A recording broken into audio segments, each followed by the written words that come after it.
बिस्मिल्लाहिर्रहमानिर्रहीम। अस्सलाम वालेकुम व्यूवर्स। आज मैं आप लोगों के लिए कॉकटेल डिलाइट की रेसिपी लेकर आई हूँ, जो कि बहुत ही मज़ेदार बन के तैयार होता है। बहुत कम इंग्रेडिएंट्स में आप इसको बना के तैयार कर सकते हैं और इसको हम हाफ़ लीटर मिल्क के साथ तैयार करेंगे। इस डिज़र्ट को बना के आप काफ़ी सारे लोगों को सर्व कर सकते हैं, मतलब 6 से 8 लोग ईज़िली इस डिज़र्ट को एंजॉय कर सकते हैं।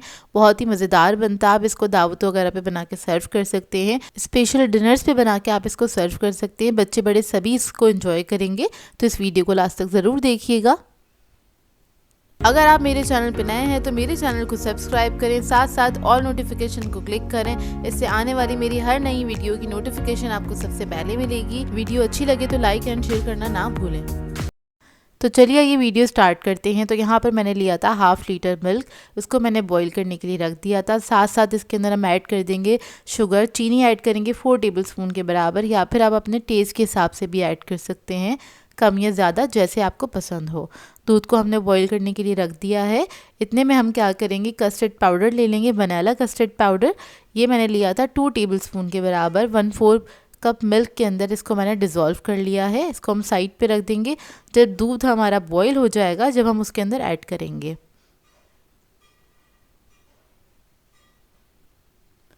तो देखिए दूध हमारा अच्छे से बॉईल हो गया। अब इसके अंदर हम ये कस्टर्ड जो हमने मिक्स करके रखा था वो हम ऐड कर देंगे और इसको मिक्स करेंगे अच्छी तरीके से।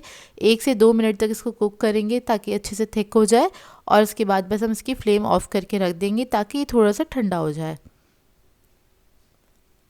जब कस्टर्ड हमारा ठंडा हो जाएगा तो उसको एक बार आपने मिक्स कर लेना है।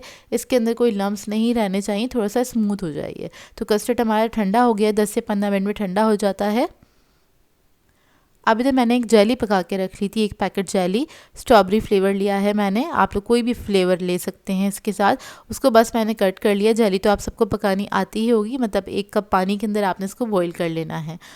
अब इस डिज़र्ट को असेंबल करने के लिए हमें चाहिए होगा टी केक। तो एक डिश ले ली है, उसके बेस में हम टी केक की स्लाइसेस लगा देंगे इस तरह से। उसके बाद कॉकटेल ऐड कर देंगे इसके ऊपर। तकरीबन 1 कप के बराबर हमारे पास कॉकटेल है। तो फ्रूट कॉकटेल ऐड करने के बाद हम इसके ऊपर थोड़ी सी जेली ऐड कर देंगे।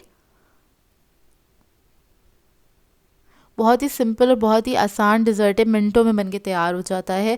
कभी भी आपके पास अचानक से मेहमान आ जाएं, आपके पास कम टाइम हो, तो आप इसको बना सकते हैं, क्योंकि सारे इंग्रेडिएंट्स ऑलमोस्ट घर पे होते हैं और आप इसको आराम से तैयार कर सकते हैं। तो देखिए उसके बाद हमने क्या करना है, कस्टर्ड जो हमने पकाया था वो सारा इसके ऊपर ऐड कर दिया, उसको इवन कर दिया है।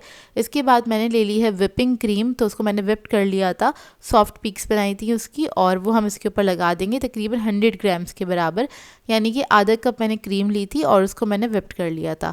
अगर आपके पास विपिंग क्रीम ना हो तो आप लोग टेट्रा पैक की क्रीम भी ले सकते हैं, मतलब डेयरी क्रीम भी लेके उसके ऊपर अप्लाई कर सकते हैं इस तरह से। बस एक लेयर हमने क्रीम की लगा दी है और उसको हमने स्मूथ कर दिया है, इवन आउट कर दिया है अच्छी तरीके से। उसके बाद इसकी डेकोरेशन के लिए हम फ्रूट कॉकटेल इस्तेमाल करेंगे और जेली का इस्तेमाल करेंगे, जिससे हमारा जो ये डिज़र्ट है बहुत ही खूबसूरत दिखेगा और ये खाने में भी बेहद मज़ेदार होता है। तो बस इससे मैं इसको डेकोरेट करूँगी। उसके बाद मैं इसको रख दूँगी फ्रिज में आधे 1 घंटे के लिए, ताकि अच्छे से सेटल हो जाए, ठंडा हो जाए। उसके बाद आप इसको सर्व कर सकते हैं।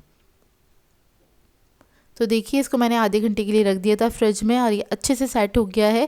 उसके बाद आप इसको सर्व कर सकते हैं। बेहद मज़ेदार बनके तैयार होता है ये, एक बार ज़रूर ट्राई कीजिएगा। मुंह में जाके बस मेल्ट हो जाता है, बहुत ही मज़ेदार बनता है और बहुत सिंपल सा है डिज़र्ट। इसको हर कोई बना सकता है और इसमें हमने कोई ज़्यादा स्टेप्स भी नहीं रखे, इंग्रेडिएंट्स भी कम रखे हैं, कम क्वांटिटी में मैंने आपको बनाना बताया है।